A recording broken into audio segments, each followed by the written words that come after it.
Up next in the broadcast, at the World Cup, Korea's first match ends in a pivotal 1-1 tie with Russia, while here at home, hundreds of thousands of fans watched and celebrated in public.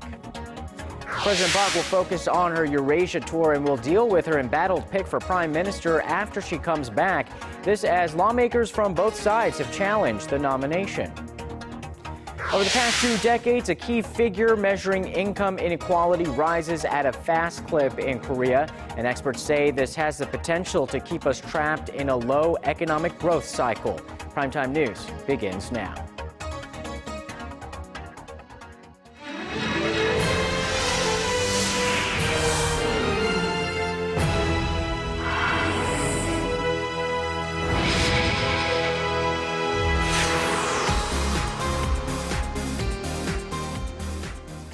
Hello and welcome to Primetime News in Seoul. I'm Kang Chae-ri. And I'm Sean Lim. Thanks for joining us tonight. With President Park continuing her Eurasia tour now in Kazakhstan, her top priority seems to be on her diplomatic tour to boost ties in that region.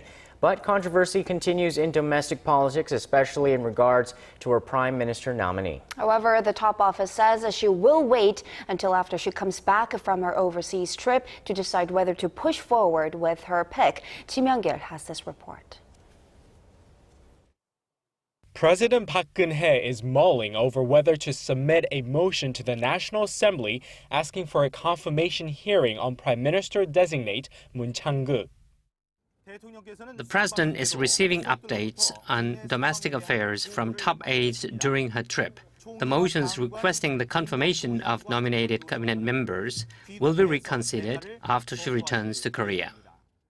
The presidential office had earlier said it would ask the parliament to prepare for a hearing this week. The postponement comes as both rival parties have been stepping up pressure on Moon to step down. He's been under fire for making controversial remarks years ago about Japan's colonization of Korea. At Wednesday's interpellation session, lawmakers grilled members of President Park's cabinet, where it became apparent that the prospects of Moon winning parliamentary confirmation are dim. Won Hae-young, lawmaker for the main opposition New Politics Alliance for Democracy, lashed out at the presidential office for Moon's nomination. There seems to be a problem with the presidential office. It's not making the right choices for prime minister. What's going on? I regret the fact that such controversies continue to rise. I cannot comment on the presidential office's verification system for candidates. President Park's first choice for Prime Minister An Dae-hee withdrew his nomination amid criticism that he had made too much money as a lawyer, benefiting from his status as a former Supreme Court justice. The National Assembly will resume the interpellation session on Thursday with a focus on the economy. While details on the agenda have not been released, it's believed lawmakers will focus on bolstering safety management systems in response to April's ferry disaster. Kim Young-gil, Arirang News. South Korean unification minister Yoo Gil-jae hinted that 4-year-long economic sanctions called the May 24 measures placed against North Korea might be lifted if Pyongyang chooses to show good faith in improving inter-Korean relations. During an interpellation session at the National Assembly on Wednesday, Minister Yoo said if the mood on the Korean peninsula changes and Pyongyang shows steps towards building trust, lifting those sanctions could be a possibility. The sanctions put almost all inter-Korean economic deals on hold except for the joint Kaesong industrial complex. If all goes according to plan, the U.S. will have a new ambassador to South Korea by the end of this year. The U.S. Senate held a confirmation hearing on Tuesday for Mark Lippert, who indicated there wouldn't be much of a shift in policy under his watch. Hwang Sung-hee tells us more. At a Senate confirmation hearing Tuesday, U.S. Ambassador to South Korea nominee Mark Lippert said the alliance between Washington and Seoul have never been stronger. He said if confirmed, he will work closely with South Korea to denuclearize North Korea, as it remains a grave threat to the United States and its allies. Lippert said he will continue to isolate the regime and increase pressure through sanctions. Continued to build the international consensus to isolate North Korea and its regime, and perhaps one of the best examples is to isolate them on the human rights issue. Recognizing that the current diplomatic row between South Korea and Japan is a touchy subject, Lippert said he would not act as a mediator, but would encourage dialogue between the two neighbors. We wouldn't play a mediation role. We obviously have conversations to encourage a better dialogue between the Japanese and South Koreans to work through some of these very difficult and painful historical issues. Lippert said he will try to boost cooperation among Seoul, Tokyo, and Washington by arranging trilateral meetings, like the summit held in The Hague earlier this year. Lippert, who served as Assistant Secretary of Defense for Asian and Pacific Security Affairs, is arguably one of President Barack Obama's closest aides. If confirmed by the U.S. Senate, he will replace current Ambassador Sang Kim in the second half of the year. Hwang Sang-hee, Arirang News. There's no question that Korean electric vehicle battery makers have established themselves as major players in recent years, and now they're set to overtake Japan in market share. Connie Kim tells us how thinking big and targeting China's rising market for EVs is pivotal to this strategy. China plans to have 5 million electric vehicles on the road by 2020 as part of plans to address its chronic air pollution problem. It's a market Korea's EV battery makers are moving quickly to enter. Korea's #1 EV battery maker, LG Chem, inked a deal this week to supply to China's largest automaker, Shanghai Automotive Industry and Chorus Automotive. Shanghai Automotive Industry, unlike other local brands, caters to the high-end market. It has huge influence over the Chinese market, so we are expecting greater sales thanks to our recent contract. From 2009 to 2011, during the infancy stages of the electric auto industry, Japan led the market, but Korea is making up ground. Last year, Korean companies took up more than 40% of the EV battery market share, and this is the year Korea is expected to leapfrog Japan. Other Korean players are also expanding their presence in China as well. Samsung SDI plans to invest $600 million over the next 5 years to build an electric car battery factory in China. And SK Innovation has entered into a joint venture with Beijing Desk Technology with the goal of becoming China's top EV battery manufacturer. Korean companies face the challenge of developing new, safe materials that can be used in next-generation products. Secondary cell batteries, such as lithium-ion batteries, are regarded as dangerous because they contain liquid. Many companies from Europe and Japan are in the process of solidifying these batteries, but no Korean companies are trying it yet. Extending the lives of batteries is another task for Korean companies who hope to cement themselves in China's green car market, which is expected to grow 20-fold by the year 2020. Connie Kim, Arirang News. The nation's bourse operator is set to implement measures aimed at promoting more local firms to go public. The Financial Services Commission and the Korea Exchange announced the plan in April to ease rules on filing and disclosing corporate financial information in order to boost the country's declining IPO market, bogged down by the sluggish economy and strict regulations. Starting from June 30th, a company with high-end technology and growth potential can be listed on the KOSDAQ with just 1 billion won in capital, while the trade restriction period for the largest shareholder of a firm that debuts on the secondary market will be trimmed from 12 to 6 months. It looks like more Korean women are turning in their aprons for timesheets. Data by Statistics Korea shows that the number of full-time stay-at-home moms came in at around 7 million last month, which is down 2.6% compared to the previous year. This marks the 11th straight month of decline. Some experts say it's the byproduct of government measures that encourage companies to institute flexible working hours as well as hourly jobs so that families can maintain a better balance between home and work. But a recent jump in part-timers and their reason for entering the job market being an immediate need for cash showed that these women needed to work to help support their families.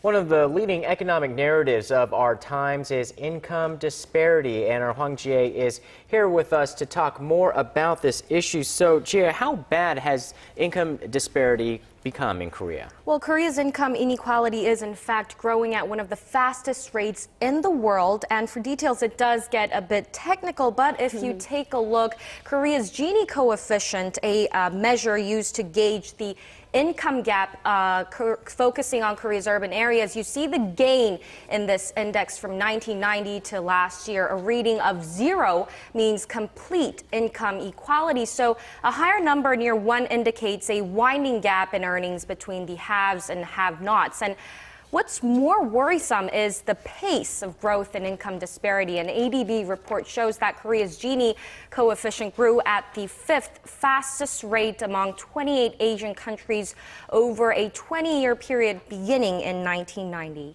So looking at that graph, we saw that it spiked during the Asian financial crisis. But what explains the growth and the steady growth and the uptick these days? Well, it's after the Asian financial crisis that sharply spiked. And to answer your question, it's the shrinking middle class, basically. Massive layoffs during the crisis pushed many of the nation's middle class out of the group.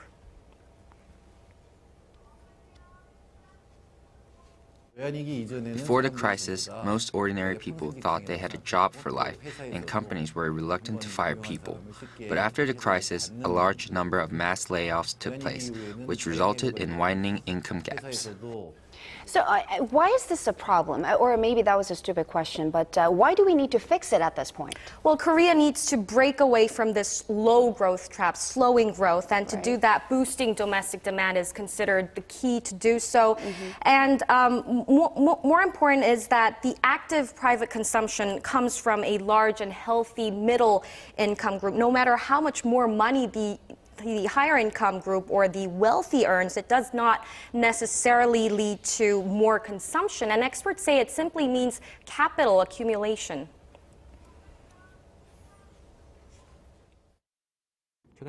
The recent dip in private consumption has made companies skittish about investing more. That results in more money just being piled up. This vicious cycle is a cause of the slowing growth trend for the Korean economy. So basically, Koreans are not shopping, spending money, and businesses are not investing either. Yes. The current assets, as you said, of listed manufacturers under the nation's 10 major conglomerates exceeded $245 billion as of the end of last year, according to the Financial Supervisory Service. That is a jump of close to 10% on year. A current asset is any asset that a company can convert into cash within 1 year. All right. So, well, despite all of the programs to boost some of the balance sheets of the corporations, we can't force them to spend money. But what can the government do itself to help address this issue? Well, what experts all agree on is creating quality jobs for the people. And what is more important for closing the income gap, experts say, is reforming the employment structure, which includes measures like raising the minimum wage level and bolstering the work share program, actually. But they do add that those measures would require public consensus. All right, Jie Thong, thank you so much for that report tonight. Thank you for having me.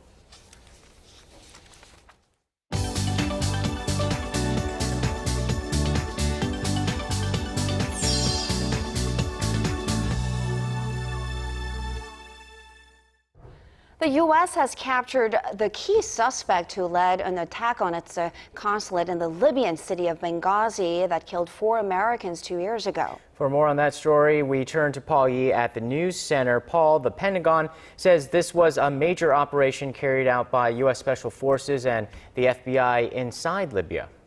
That's right. Abed Abu Khattala was taken into custody in a secret military raid on Sunday and is now being held on a U.S. warship. He's being called the suspected ringleader to that deadly strike in 2012 on the U.S. diplomatic compound in Benghazi. The attack killed 4 Americans, including the U.S. ambassador to Libya, Christopher Stevens. President Barack Obama said Khattala is being transported to the U.S., where he will face the full weight of American justice. But more importantly, it's important for us to send a message to the world that when Americans are attacked, no matter how long it takes, we will find those responsible and we will bring them to justice.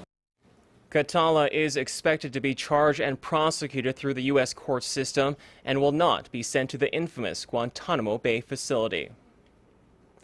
And moving on to the deepening crisis in Ukraine, President Petro Poroshenko has offered a unilateral ceasefire to pro-Russian militants who are battling for control of eastern Ukraine.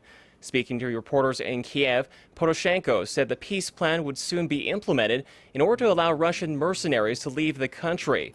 Other government sources say it could take hours or even days for the temporary truce to take effect. The announcement comes after telephone talks with Russian President Vladimir Putin on Tuesday.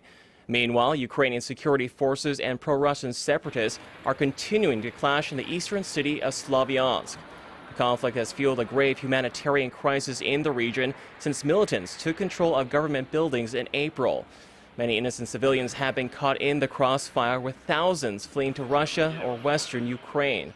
Local officials say food, water, and electricity are in short supply for residents. A water pumping station in Slavyansk was recently damaged in fighting, which threatens the water supply for around 4 million people across the Donetsk region. And former journalist and Princess Letizia Ortiz will become Spain's new queen on Thursday when her husband, Prince Felipe of Spain, is sworn in as king. The face of Spain's queen-in-waiting is well known to Spaniards who for years saw her every day on television as a reporter and news presenter. Born on September 15, 1972, Ortiz is set to become the country's first Spanish-born queen in over a century. Meanwhile, on the streets of Madrid, locals spoke fondly of the princess. She comes from a lower middle-class family with working parents and grandparents. She and her sisters have had to fend with divorced parents. She had to look for alternative jobs while she was studying, so in that sense, she has a profile that has a lot in common with any European citizen at the moment. Ortiz first met Prince Felipe while she was covering the prestige oil tanker disaster along Spain's northwestern coast back in 2002. And turning now to China, a new government report says that over 202 million of its citizens are aged 60 years or older last year, which accounted for about 15% of the country's entire population. At this rate, the proportion of elderly citizens nationwide will overtake that of Japan by 2030, making China the world's most aged society. The Ministry of Civil Affairs attributed the sharp rise to longer life expectancies, along with a growing tendency to live in larger cities that have better health services. This as Beijing faces a lack of resources to deal with the shift in its elderly population. The report also said there was about 42,000 nursing homes across the country, with a total of 4.9 million beds, which works out to an average of 24 beds for every 1,000 seniors. And that wraps up our look at international stories making headlines around the world. I'll see you back here tomorrow night.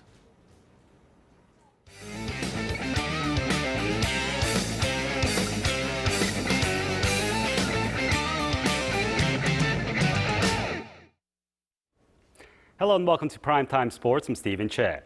Now, day 6, a big day at the World Cup, had Group H finally taking the field for their first official matches, of course culminating in the pivotal game between South Korea and Russia.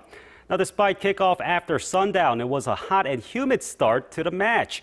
Now, in the first half, Korea's attack, led by Gu Ja-cheol, showed promise but lacked the finishing touch, and the Russians had the edge in aggressiveness.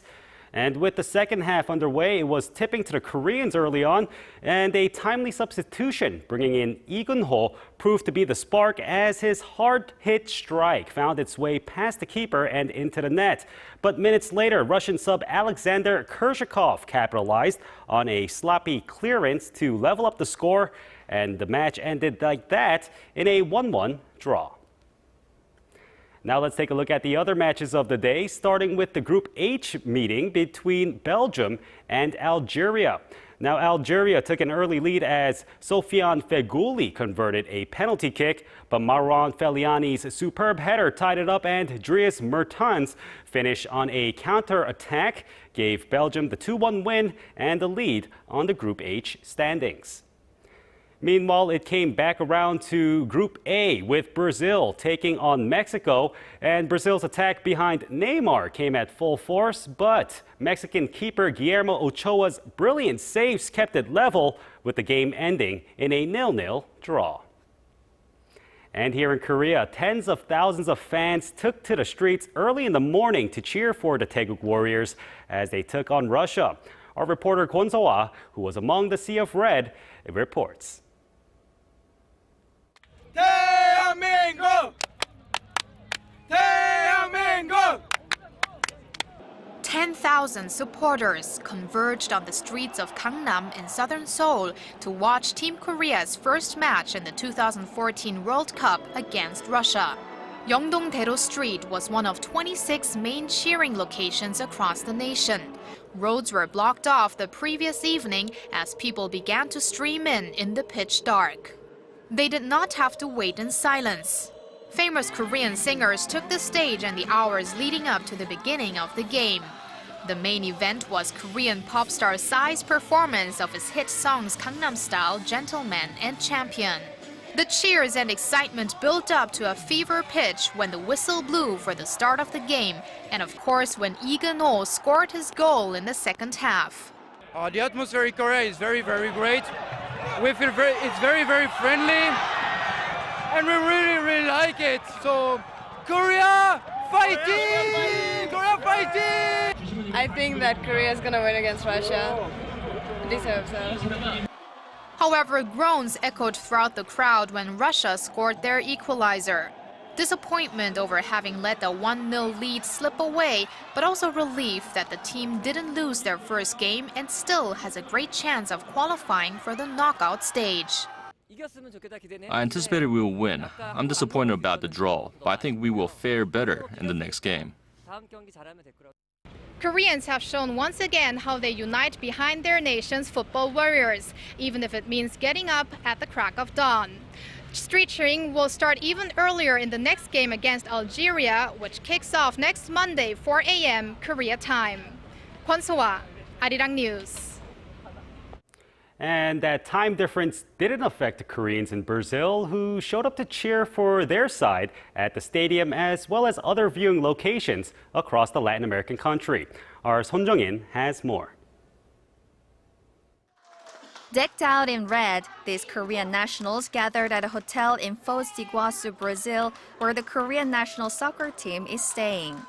Some 100 Koreans living in and around the South American country did not hesitate to make the long trip to show their support. During Korea's first match against Russia, emotional shouts of joy, anger, and disappointment resonated throughout the hall. The game finished in a 1-1 draw, a result the fans seemed happy about. They have done their best. I am very thankful for them for giving us joy. They really played well. Go Team Korea! I almost cried when Hong Jong-ho was replaced due to injury, but I was overjoyed when we scored the first goal. Even the Brazilian staff at the hotel was pulled into the passion of the Korean fans.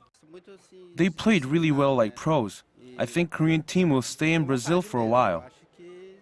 It's a sentiment shared by Team Korea supporters in Brazil, and more people are expected for the team's second match against Algeria next week. Son Jung-in, Arirang News. Well, thank you for that report. I'll definitely be tuning into the Algeria match next week. But anyway, that does it for Primetime Sports. This has been Stephen Che. I'll see you back here later for more from the world of sports.